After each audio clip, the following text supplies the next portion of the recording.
है बिजनेस में। चैप्टर का नाम है फाइनेंशियल मैनेजमेंट। इसमें हमने सबसे पहले दो टॉपिक पढ़े। पहला फाइनेंशियल मैनेजमेंट का meaning, feature, importance, meaning, objectives and importance. फिर हमने पढ़ा फाइनेंशियल प्लानिंग, उसकी मीनिंग, ऑब्जेक्टिव्स और इंपॉर्टेंस। उसके बाद हमने कल स्टार्ट किया था फाइनेंशियल डिसीजन, जिसमें हमने पढ़ा था कि 3 तरह के डिसीजन लेने होते हैं हमें। पहला डिसीजन होता है फाइनेंसिंग डिसीजन,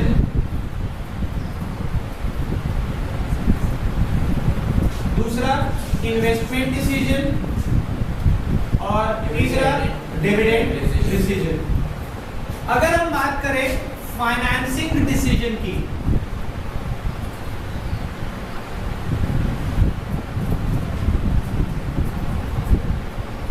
फाइनेंसिंग डिसीजन का मतलब क्या होता है कि हमें जो फंड्स चाहिए कितने हम डेब्ट से लेंगे और कितना पैसा हम इक्विटी से लेंगे।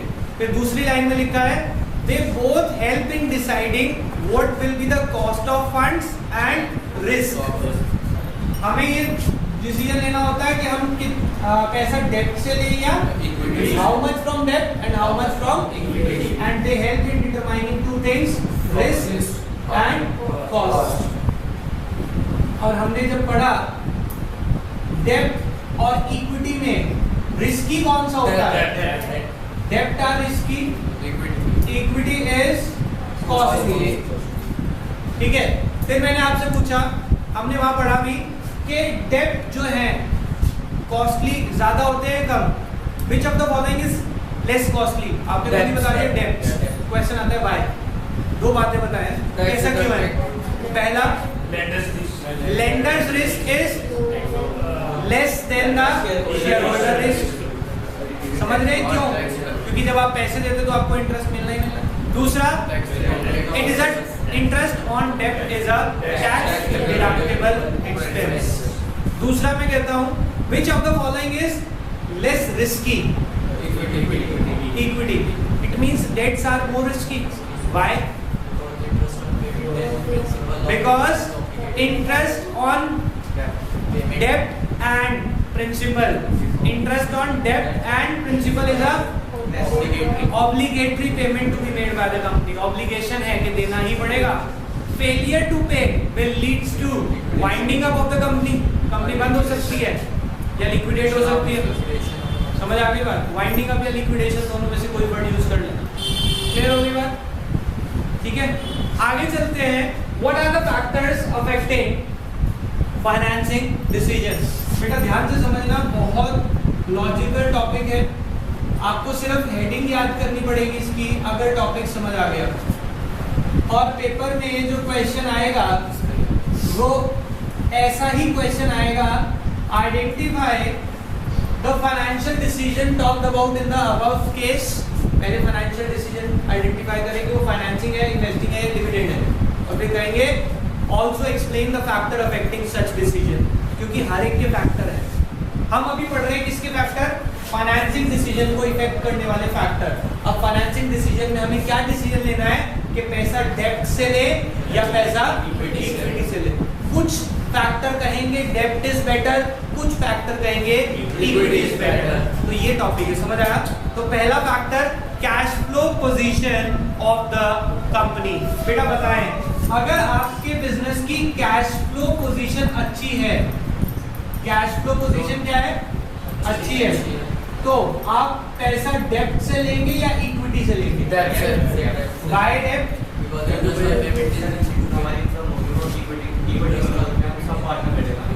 क्या बढ़ेगा? तो जब सब ओनर्स को पार्टनर बढ़ेगा, इक्विटी ओनर्स हैं और सबके डेब्ट में सिर्फ हमें इंटरेस्ट देना पड़ेगा।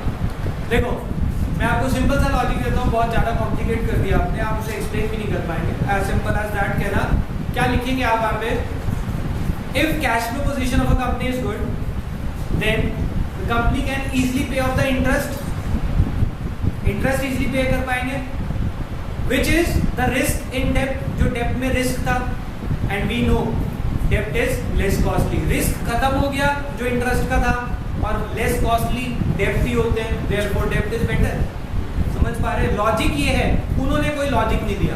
क्या लिखेंगे देखो, a stronger cash flow company make debt financing more viable. कह रहे अगर कैश फ्लो पोजीशन अच्छा है, debt financing is viable, is a good option then funding through equity because it is easy to pay interest on debt. समझ आ गई बात? और अगर वीकर कैश फ्लो पोजीशन है, it is always advisable to take fund from equity.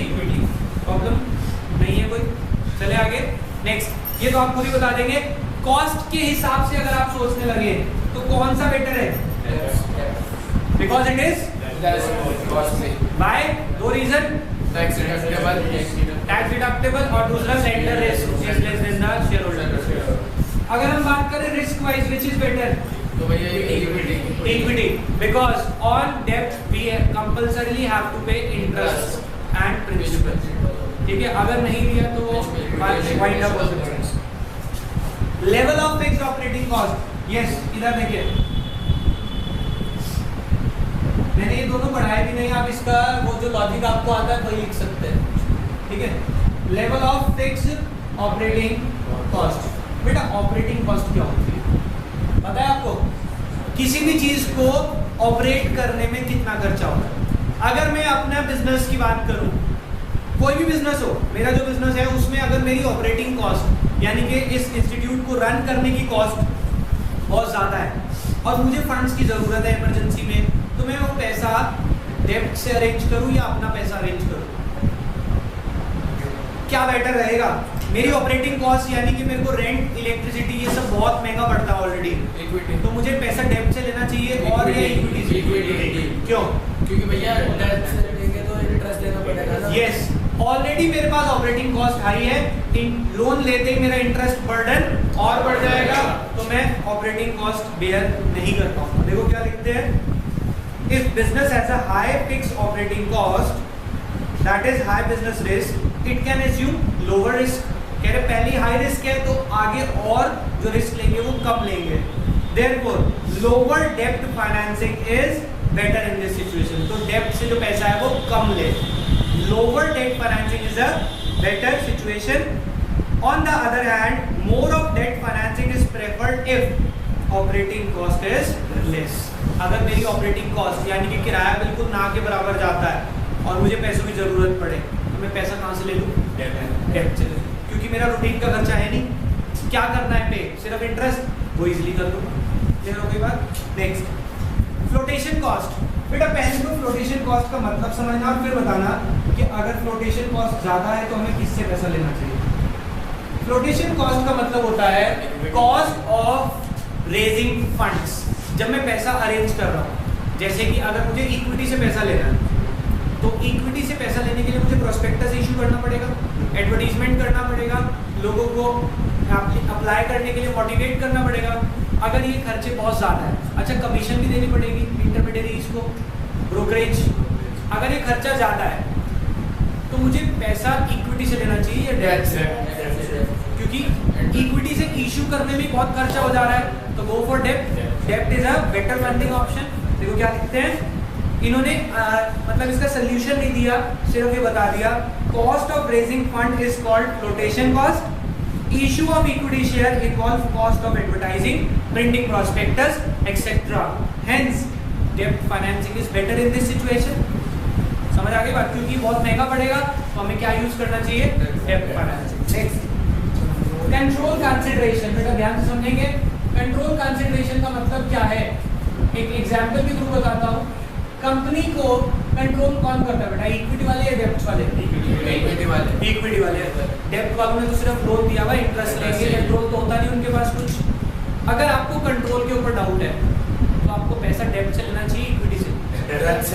Control के ऊपर doubt कैसे है कि यार अगर और शेयर दिए तो और लोग इंटरफेयर करेंगे मेरे काम में, मैं नहीं चाहता कि मेरे बिजनेस को कोई और कंट्रोल करे, तो मैं क्या चाहूँगा कि पैसा अपना लगा लूँ या बोरो करूँ? बोरो करूँगा, क्योंकि अपना लेके लगाऊंगा किससे तो वो भी मालिक बन जाएगा।